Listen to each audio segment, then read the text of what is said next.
Hello students, today in this video we are going to read your lesson 9. I am Joe's brain. बहुत ही fantastic lesson है. मैं जो का brain हूँ, जो का दिमाग हूँ. इस लेसन में हम जानेंगे ब्रेन के बारे में वो सभी जानकारियाँ जो हमको पता है और कुछ नहीं पता है. परंतु मैं मान के चलता हूँ कि स्टूडेंट्स को बहुत सी जानकारियाँ ब्रेन के बारे में नहीं पता रहती हैं. लोगों को बहुत से मिसकॉन्सेप्शन रहते हैं ब्रेन के बारे में. वो सभी बातें इसमें हम दूर करेंगे. ये जो इसमें एक व्यक्ति है जिसका नाम है जो, जिसके माध्यम से ब्रेन अपने बारे में जानकारी बताएगा हम लोगों को कि मैं क्या हूँ. वो कहता है, इस लेसन का टाइटल है आई एम जोज ब्रेन. मैं जो का दिमाग हूँ. यानी कि ब्रेन जो है, माइंड, वो मस्तिष्क अपने आप में अपने बारे में जानकारी देगा जो के माध्यम से. जो एक व्यक्ति का नाम है इस लेसन में. This lesson is about the human brain. पूरा जो लेसन है वो एक आदमी के ब्रेन के मस्तिष्क के रिलेटेड है. It is small yet the most complicated instrument that exist on earth.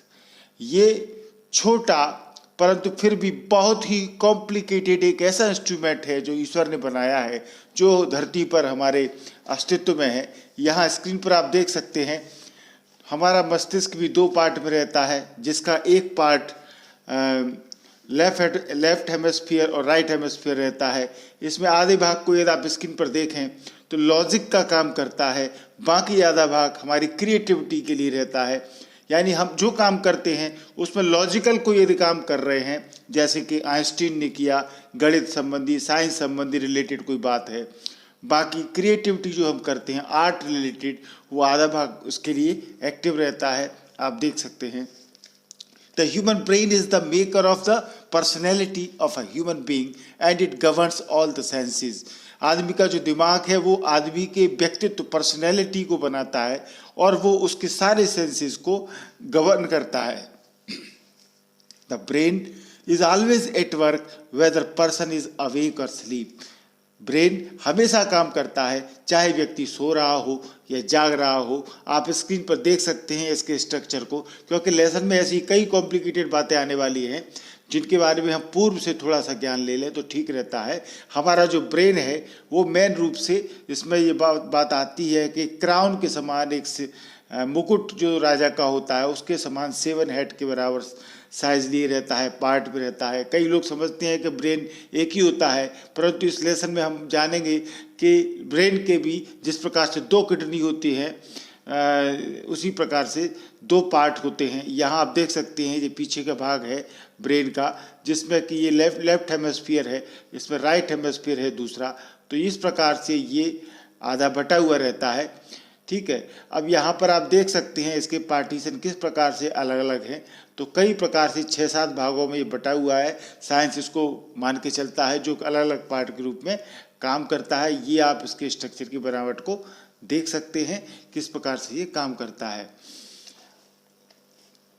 जितनी भी हमारे अंदर फीलिंग्स आती हैं, चाहे वो बिलीफ्स हो, रिस्पॉन्स, एक्शन, सभी रिलेटेड आप स्क्रीन पर देख सकते हैं. जो फीलिंग हमारे अंदर आती हैं वो सारी दिमाग के अंदर आती हैं और पूरे घर के इलेक्ट्रिक वायर की तरह वायर दिमाग में बिछे हुए हैं. हर वायर जो है, जिसको न्यूरॉन्स बोलते हैं उसकी भाषा में, वो अपना एक अलग अलग फीलिंग का काम करता है.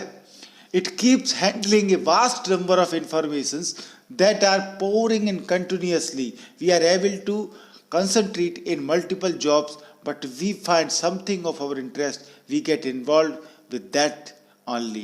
The brain also directs the body of the time of danger or in risky situations and thus protects it from getting harmed. Brain हमें रिस्की सिचुएशन में भी जानकारी देता है. कई प्रकार की इन्फॉर्मेशन जो हमको आती हैं वो सब कुछ ब्रेन हमको देता है. आप स्क्रीन पर देख सकते हैं ये किस प्रकार से ब्रेन के अंदर न्यूरॉन्स एक दूसरे से रिलेटेड रहते हैं. वो इस चीज़ में बड़े जंजाल के रूप में दिखाया है. ये तो बहुत ही क्लोज फोटो है. यदि आप यहाँ देखें तो यहाँ आपको क्या लग रहा है कि ये कोई ब्रह्मांड की तस्वीर नहीं है. जहाँ पर कि खूब सारे तारे सितारे हों। ये हमारा ब्रेन है, जिसमें ये जितने बारीक बारीक आपको दिख रहे हैं ये सब न्यूरॉन्स हैं, अरबों खरबों की संख्या में रहते हैं। एक एक ये रक्त वाहिनी है, न्यूरॉन्स माने रक्त वाहिनियाँ होती हैं बाल जैसे आकार की, जो कि एक दूसरे से कनेक्टेड रहती हैं और इलेक्ट्रिक स्पार्क के समान एक दूसरे से जुड़ी नहीं रहती हैं, पर फिर भी एक दूसरे के लिए इंफॉर्मेशन भेजने का, कम्युनिकेशन का काम करती हैं। यही जो वायर का जंजाल है, न्यूरॉन्स का जंजाल है, यही हमारा दिमाग है और वास्तव में यही हम हैं और इसी को लेकर के हम चलते हैं। चलिए लेसन को स्टार्ट करते हैं। सबसे पहले क्वेश्चन ये आता है, which is the most important part of the body? शरीर का सबसे महत्वपूर्ण पार्ट कौन सा है, वाई और क्यों? तो अब हमने बता दिया, आपके स्क्रीन पर दिख रहा है कि ब्रेन, दिमाग ही हमारा, मस्तिष्क ही हमारा सबसे बॉडी का इम्पोर्टेंट पार्ट है और उसी के बारे में हम इसमें जानकारी लेंगे। ब्रेन बोलता है इसमें जो के माध्यम से, compare to me other wonders of the universe pale into insignificance, कि मेरी तुलना यदि विश्व की सारी अनोखी चीज़ों से की जाए तो वो सब मेरे आगे तुच्छ प्रतीत होंगी। इनसिग्निफिकेंस, उनकी कोई वैल्यू नहीं रहेगी, मैं इतना महत्वपूर्ण हूँ। कंपेयर टू मी, मुझसे तुलना की जाए other wonders of the universe, दुनिया के और अन्य चमत्कारों की, पेल इनटू इनसिग्निफिकेंस, तो वो सब तुच्छ प्रतीत होंगे मेरे आगे। I am a 1.5 kilo mushroom of grey and white tissue of gelatinous consistency। अब ब्रेन अपने बारे में बताता है कि मैं 1.5 किलो का, 1.5 kg, ठीक है ना, मैं 1.5 किलो का, और रंग क्या है, भूरे और सफेद रंग का एक मशरूम के आकार का हूँ, जिसकी कंसिस्टेंसी, सघनता जिलेटिन के समान होती है। जिलेटिन एक इस प्रकार का स्पेशल प्रकार की प्लास्टिक रबड़ जैसा कुछ आपको स्क्रीन पर दिख रहा है, इनको जिलेटिनस कंसिस्टेंसी कहते हैं, बहुत सघनता इनमें रहती है। तो वो कहता है कि मैं भूरे और सफ़ेद रंग का जिलेटिनस कंसिस्टेंसी वाला एक मशरूम जैसी साइज का रहता हूँ। No computer exist that can duplicate all my myriad functions, कोई भी अभी तक ऐसा कंप्यूटर नहीं बना जो मेरे myriad फंक्शंस, मेरे असंख्य कार्यों का प्रतिरूप हो सके। मैं जितने काम करता हूँ असंख्य, उतने काम कंप्यूटर भी नहीं कर सकता। ऐसा कोई कंप्यूटर अब तक बना नहीं है जितने मैं काम करता हूँ। तो ये ब्रेन अपने बारे में जानकारी दे रहा है। My component parts are staggering in number, some 30 billion neurons and 5 to 10 times that number of glial cells। मेरे जो कंपोनेंट्स हैं, घटक दल हैं जिनसे मैं बनता हूँ, आश्चर्यजनक रूप से बहुत अधिक हैं। स्टेगरिंग माने आश्चर्यजनक, तो आश्चर्यजनक रूप से बहुत अधिक हैं। और सब 30 बिलियन न्यूरॉन्स, करीब 30 अरब न्यूरॉन, और 5 to 10 times that number of glial cells, और उससे भी 5 से 10 गुना ज़्यादा ग्लियल कोशिकाएं जिनसे मिलकर मैं बना हूँ। यानी 30 अरब न्यूरॉन्स और उससे भी 5 से 10 गुना ग्लियल कोशिकाओं से मिलकर के वो बना है। ब्रेन अपने बारे में बताता है। And all this fitted into the crown of a size 7 head, I am Joe's brain. और पूरा ये सब जो बातें हैं, 30 अरब न्यूरॉन और ये ग्लियल कोशिकाएं, ये सब फिट हैं, जमे हुए हैं एक छत्र में, एक मुकुट जैसे, एक क्राउन में, जिस पर कि 7 प्रकार का 7 साइज हैट लग सकता है। जो आपके स्क्रीन पर हैट होता है, राजा का क्राउन होता है, मुकुट, उस तरीके से मैं बिल्कुल फिट हूँ दिमाग में। आई एम जोस ब्रेन, मैं जो का दिमाग हूँ। But I am not just part of जो, लेकिन मैं जो का भाग ही नहीं हूँ। आई एम जो, मैं खुद जो हूँ। हिज पर्सनैलिटी, उसका व्यक्तित्व, हिज रिएक्शंस, उसकी प्रतिक्रियाएं, हिज मेंटल कैपेसिटी, उसकी मानसिक क्षमता, जो कुछ है जो के अंदर, उसकी पर्सनैलिटी कैसी है, वो रिएक्शंस कैसे करता है, उसकी मेंटल एबिलिटी कैसी है, वो सब ब्रेन कहता है वो जो नहीं है, वो जो मैं खुद हूँ। यानी कि आप मान के चलें जो कुछ भी करता है उस सब के लिए रिस्पॉन्सिबल उसका दिमाग है, उसका ब्रेन है। इसीलिए हम आमतौर पर बोलचाल की भाषा में कहते हैं कि उसका दिमाग फिर गया है, उसका तो दिमाग खराब है, उसका तो दिमाग बहुत अच्छा है, उसका दिमाग तो अद्भुत है, वो तो जीनियस है। यानी सब कुछ वास्तव में हम व्यक्ति को दोष नहीं देते उसकी पर्सनैलिटी के लिए, किसको दोष देते हैं? ब्रेन को। तो इसीलिए ब्रेन कहता है कि मैं जो का भाग नहीं हूं, पार्ट नहीं हूं, मैं खुद जो हूं। He thinks that he hears with his ears. जो सोचता है कि वो कानों से सुनता है, tastes with his tongue, अपनी जीभ से स्वाद लेता है, टेस्ट लेता है, feels with his fingers, या अपनी उंगलियों से स्पर्श का अनुभव करता है। All these things happen inside me. सब कुछ जो होता है वो मेरे अंदर होता है। दिमाग बोलता है, ब्रेन मेरे अंदर होता है। Ears, tongue and fingers merely gather information. कान, जीभ और उंगलियां ये तो केवल सूचना एकत्रित करती हैं, इंफॉर्मेशन को गैदर करती हैं। I tell him when he is sick. मैं उसको बताता हूं जो को कि वो बीमार है। कब बीमार है बताता हूं। When he is hungry, कब वह भूखा है मैं उसको बताता हूं। I govern his urge, his moods, everything. मैं उसके जितनी भी आग्रह है, उसकी मनोदशा है और उसकी हर चीज को मैं संचालित करता हूं। जितने भी रिएक्शंस एक्शंस आते हैं वो सब ब्रेन कहता है मेरे अंदर आते हैं। Even when he is asleep, I continue to handle traffic that would swamp all the world's telephone exchanges. Sorry. यदि वो सोता है तब भी मैं इतनी सूचनाओं की आवाजाही ट्रैफिक पर कार्यवाही करता हूं जो दुनिया के समस्त टेलीफोन एक्सचेंजों को दलदल में परिणत कर सकती है। यानी जैसे टेलीफोन एक्सचेंज के वायर इस तरीके से दिखे मान तो उनको गोथा गया हो, दलदल बन गया हो, इस तरीके की इंफॉर्मेशन जो आती हैं सूचनाएं, वो मैं ट्रैफिक पूरा हैंडल करता हूं। ब्रेन कहता है, आप देख सकते हैं स्क्रीन पर कि जितनी इंफॉर्मेशन आती है किस तरीके से एक दूसरे को वो पहुंचाता है। The amount of information flooding in on Joe from the outside is staggering.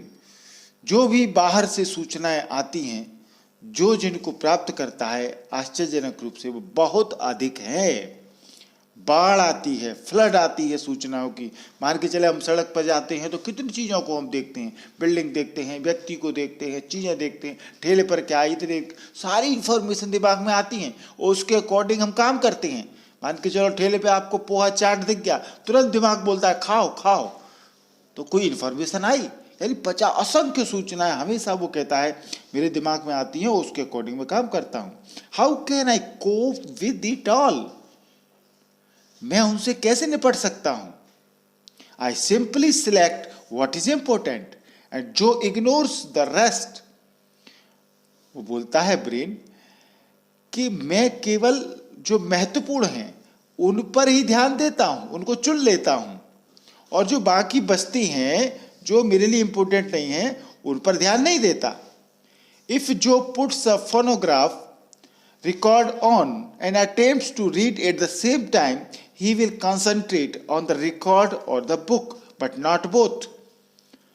जो के बारे में वो बोलता है ब्रेन कि यदि जो कोई रिकॉर्ड बजाने के लिए फोनोग्राफ पर रख देता है, फोनोग्राफ मतलब पहले बहुत बड़ी चौकोर टाइप की गत्ती डिस्क जैसी होती थी जिनसे रेडियो गाने बजते थे, तो वो कहता है फोनोग्राफ बजाने के लिए वो शुरू कर दे, यानी गाना शुरू कर दे, म्यूजिक शुरू हो जाए और उसी समय वो पढ़ने का भी प्रयास करे, attempts to read at the same time. तो या तो वो रिकॉर्ड पर ध्यान दे सकता है, जो म्यूजिक चल रहा है उस पर ध्यान दे सकता है, या किताब पर, लेकिन दोनों पर एक साथ वो ध्यान नहीं दे सकता। इफ जो becomes involved in a particularly good novel, लेकिन यदि वो जो एक खास प्रकार के इंटरेस्टिंग उपन्यास में खो जाता है, he should not be surprised, तो उसको आश्चर्यचकित नहीं होना चाहिए if he does not remember hearing his favourite musical passage, कि उसने अपना मनपसंद म्यूजिक सुनने की उसको याद ही नहीं रही। ऐसा आपके साथ भी होता होगा। कई बार कई बच्चे ऐसे देखे हैं स्टूडेंट्स मैंने, जो पढ़ते टाइम पे म्यूजिक भी चलाते हैं, ईयरफोन भी लगा रहता है, गाने भी चलते रहते हैं, पढ़ते भी रहते हैं, पर आप मान के चलिए यदि गाना अच्छा होगा तो आप गाना ही सुन पाएंगे, पढ़ाई में ध्यान नहीं लगेगा। और पढ़ाई यदि महत्वपूर्ण आ गई, मान के चले आप गणित के सवाल कर रहे हैं, उस समय एक कठिन सवाल आ गया, तो आपको सवाल को हल करने में दिमाग लग जाएगा, आपका पूरा फोकस सवाल पर हो जाएगा और पता ही नहीं चलेगा कि एक गाना निकल गया, दो गाना निकल गया। तो आप दोनों चीजों पर एक साथ मन लगा के ध्यान नहीं दे सकते, बात ये है। Of course if something potentially dangerous happens, वास्तव में यदि कोई खतरनाक घटना संभव हो, आई इंस्टेंटली शिफ्ट गियर्स, तो मैं तुरंत अपने गियर बदल लेता हूं। हम भी कार चलाते हैं तो सड़क पर खतरा देख करके भैंस आ गई, हम अपना गियर बदलते हैं कि नहीं, फोर्थ में जा रहे हैं, फिफ्थ में जा रहे हैं, बढ़िया अच्छे से, परंतु भैंस आ गई तो भैया गियर फर्स्ट में आ जाता है। तो ब्रेन भी ऐसा ही काम करता है कि जो भी उसको ऐसा लगता है खतरनाक घटना संभव हो या कुछ होने वाली है, तो वो अपने गियर बदल लेता है। Let Joe slip on the ice and I immediately direct him to regain his balance and then signal his arms to break the fall. वो कहता है ब्रेन कि जो को बर्फ पर फिसलने तो दो, जो व्यक्ति है वो जो यदि बर्फ पर फिसल जाए, फिसलने दो, तो मैं तुरंत उसे अपना संतुलन बनाने का निर्देश देता हूं कि भैया अपना बैलेंस बना ले, और उसकी बाहों को मैं संकेत दे देता हूं, उसकी आर्म्स को मैं सिग्नल देता हूं कि वो फिसल नहीं जाए। तो अपने आप हाथ अपने फैल जाते हैं कि नहीं, खतरा होता है तो जब स्लिप होने वाले होते हैं हम तो। Finally if he hits the ground, अब मान के चलो यदि वो गिर जाता है, तो गिरने की गति को यदि माने तो आई लेट जो know if he is hurt, तो फिर मैं जो को ये भी बताता हूं कि उसे चोट लगी है। And the event is stored in my memory to warn Joe to walk carefully on ice in the future, और वो उस समय जो घटना है वो मेरी याददाश्त में संग्रहित हो जाती है, जो को सावधान करने के लिए कि जो भविष्य में बर्फ पर सावधानी पूर्वक चलेगा। Stored in my memory to warn Joe to walk carefully on ice in the future. ठीक है ना, एक बार एकदम स्लिप हो जाए तो दूसरी बार हम सावधान हो जाते हैं। In addition to taking care of such emergencies, इस प्रकार की इमरजेंसीज में आपातकालीन घटनाओं पर ध्यान रखने के लिए I have thousands of housekeeping chores to perform, मेरे पास खुद घरेलू कई असंख्य काम होते हैं जो मैं करता रहता हूं इन घटनाओं इमरजेंसीज के अलावा।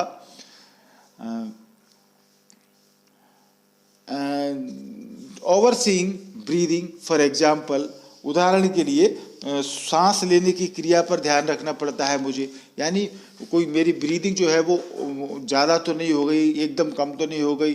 For example sensors inform me that carbon dioxide is rising in Joe's blood, उदाहरण के तौर पर मैं जो को बताता हूँ कि उसके ब्लड में कार्बन डाइऑक्साइड की मात्रा बढ़ रही है, and that he needs more oxygen, और उसको अब ज़्यादा ऑक्सीजन की आवश्यकता है।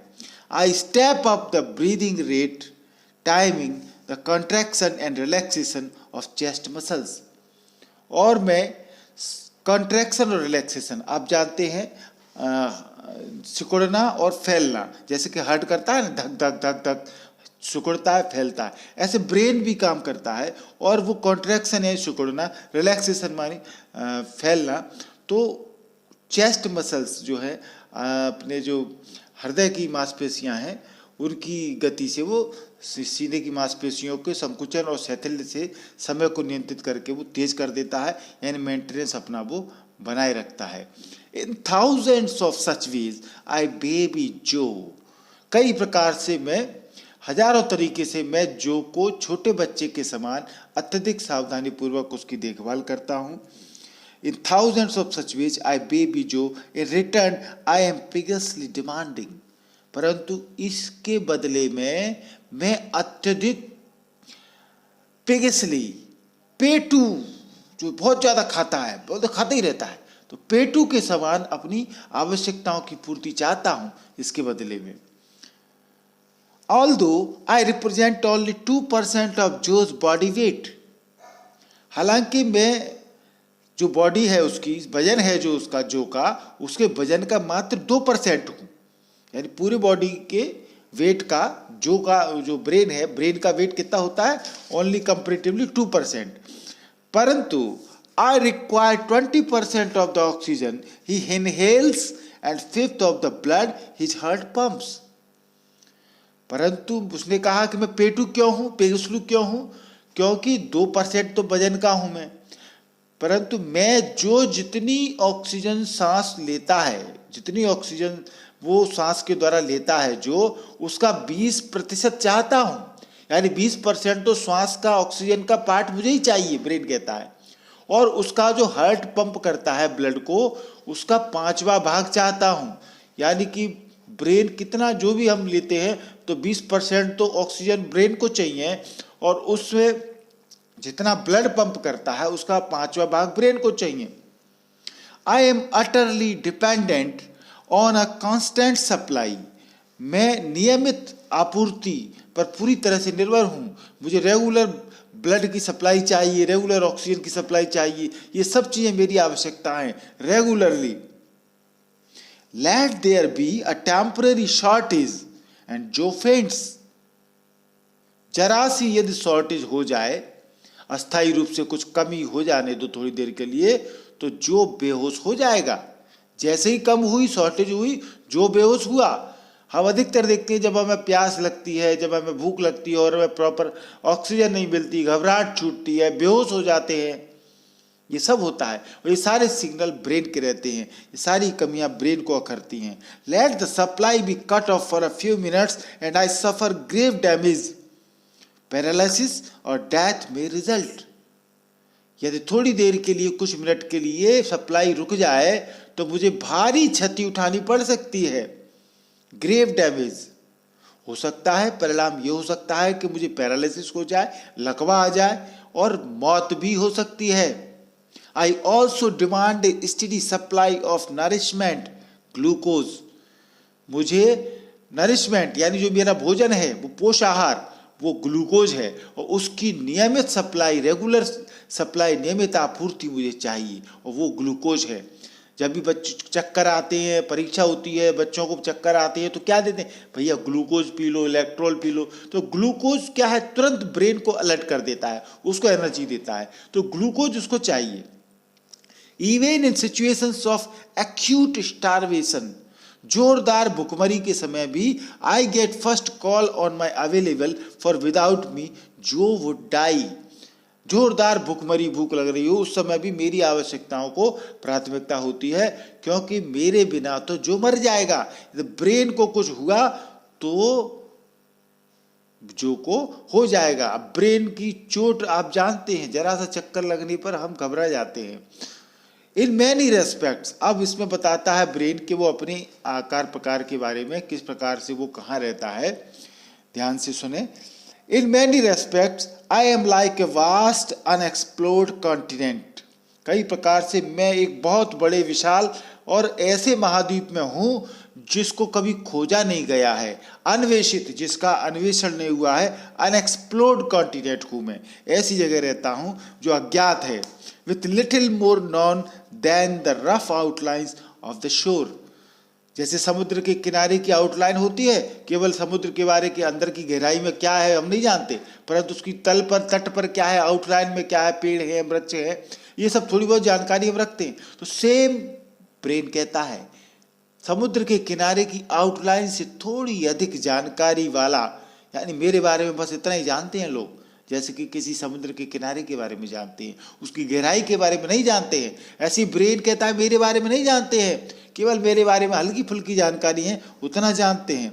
But the researchers who are attempting to map we have come up with some fascinating information, लेकिन जो रिसर्चर हैं, शोधकर्ता, खोज करने वाले वैज्ञानिक मेरे बारे में जानकारियां जुटा रहे हैं और उन्हें कुछ आश्चर्यजनक जानकारियां मिल भी गई हैं, फैसिनेटिंग इंफॉर्मेशन उनको मिल गई हैं, फॉर एग्जाम्पल, उदाहरण के लिए, although all pain is felt in me, जो भी दर्द आपकी बॉडी में होता है सारा दर्द मुझ में ही अनुभव किया जाता है।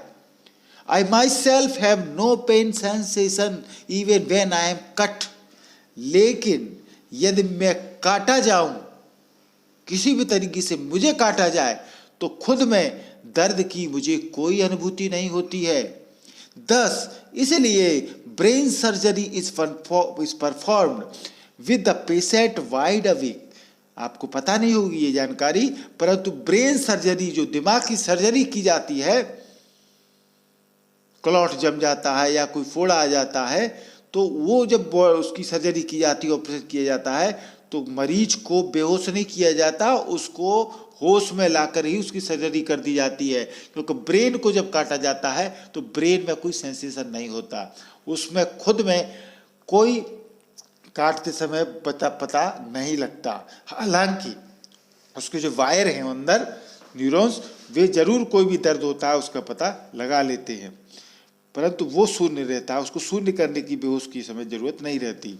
Thus brain surgery is performed with the patient wide awake, allowing the brain explorers to stimulate specific areas of me electrically and observe the response. आपने देखा हो कि दिमाग में कभी कुछ डिस्टर्ब हो जाता है व्यक्ति को, तो उसको करंट लगाते हैं, उसके दिमाग में इलेक्ट्रिक वो शॉर्ट लगाते हैं, उसको शॉक करते हैं। तो मस्तिष्क के शोधकर्ताओं जो है, रिसर्चर, उनके पास गुंजाइश होती है कि मेरी कुछ निश्चित स्थानों को, सर्टेन प्लेसेस को, वो बिजली के प्रवाह द्वारा प्रेरित करके, यानी करंट लगा करके, एक्साइट करके, वो उसकी रिएक्शंस को देखते हैं। ऐसा वो कर सकते हैं। इफ जो एवर अंडरगोज सच सर्जरी, यदि जो को कभी इस प्रकार के ऑपरेशन से निकलना, गुजरना पड़ा, he will be amazed at what can happen, तो जो कुछ भी हो सकता है उस ऑपरेशन से, वो आश्चर्य में हो सकता है। क्यों?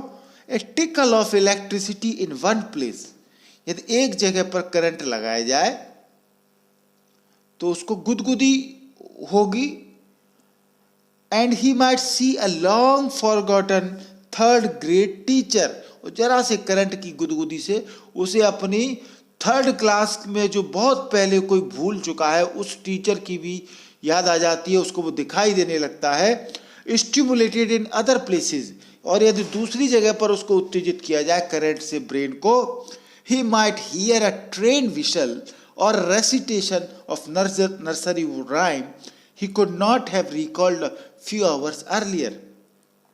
दूसरी जगह यदि उसको करंट लगाएं कहीं पर ब्रेन को, तो उसे हो सकता है एक ट्रेन की सीटी सुनाई दे, या हो सकता है आधा घंटे पहले जो भी नर्सरी की कविता उसको पढ़ी थी वो उसको याद नहीं है, परंतु उसको वो याद नहीं कर पा रहा था, और वो करंट लगने से उसको पूरी सुनाई दे सकता है, पूरी सुनाई दे वो हो सकता है। I am like an old attic containing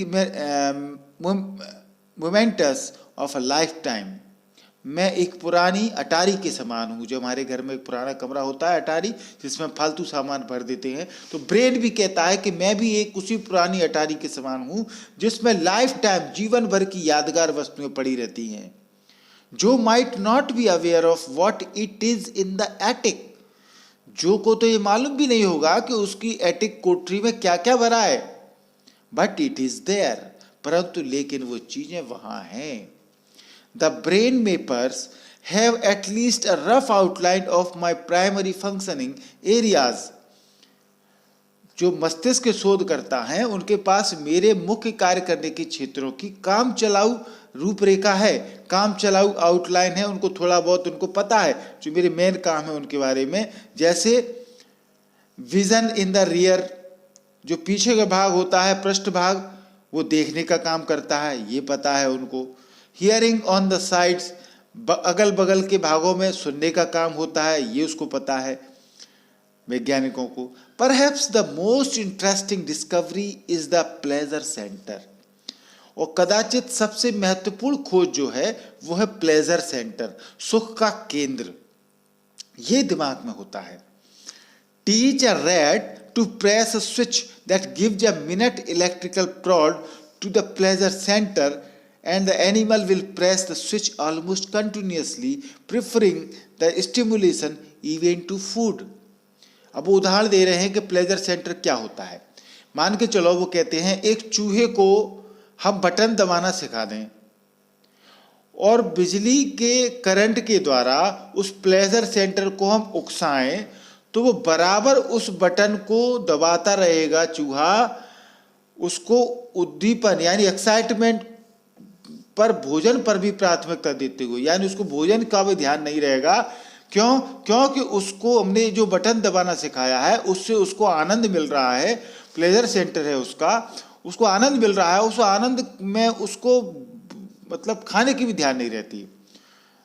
इसको हम दूसरे तरीके से ऐसे भी समझें जो बुक में नहीं दिया है, जैसे बच्चे होते हैं, बच्चों को आनंद आता है, उनके मन को खुशी मिलती है, तो आप भले घंटों तक उनके पीछे पड़े रहे, बेटा रोटी खा ले, बेटा केक खा ले, बेटा ये खा ले, वो खा ले, माँ बेटों के पीछे फिरती रहती है, बेटा खेलता रहता है, उसको खाने की चिंता नहीं रहती, घर वाले चिंता करें उसकी।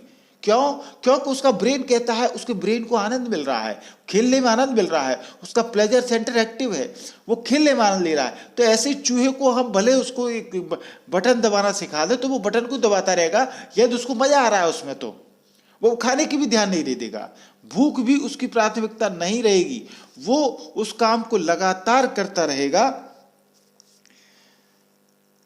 Given time, it could die of starvation, presumably happily.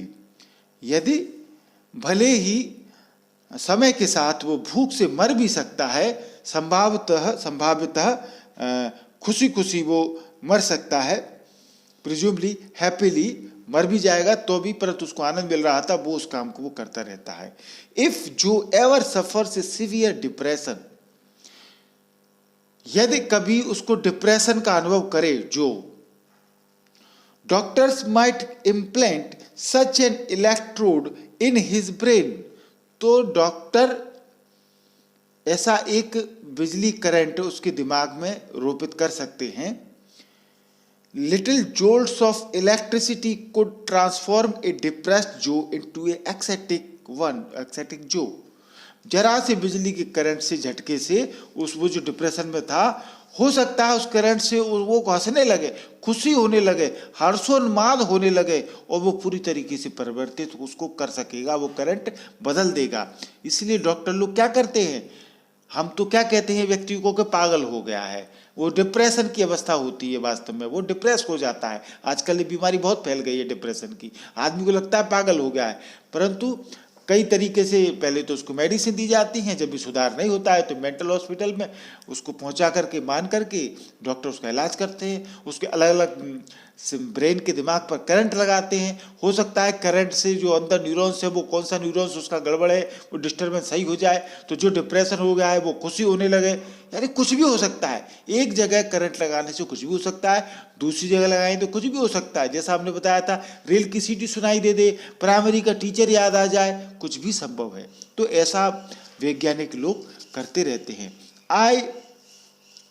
अब वो अपने बारे में कुछ बता रहा है कि मैं कहाँ रहता हूँ। I reside of course in a well protected fortress. वो कहता है मैं एक काफ़ी सुरक्षित किले में रहता हूँ। The skull is about half a centimetre thick at the top. जो खोपड़ी होती है जिसको हम बोलते हैं वाइट कलर की खोपड़ी, वो कहता है कि उस खोपड़ी के अंदर में रहता हूँ, और वो खोपड़ी जो है स्कल वो आधा सेंटीमीटर टॉप पर ऊपर मोटी रहती है, थिक रहती है, और and even thicker at the base, और जो बेस रहता है उसमें भी तल की ओर से भी वो ज़्यादा मोटी और थोड़ी रहती है। I am bathed in a watery fluid that cushions me from shocks. मैं पानी के समान तरल लिक्विड भरा रहता है, उसमें मैं डूबा हुआ रहता हूँ। A blood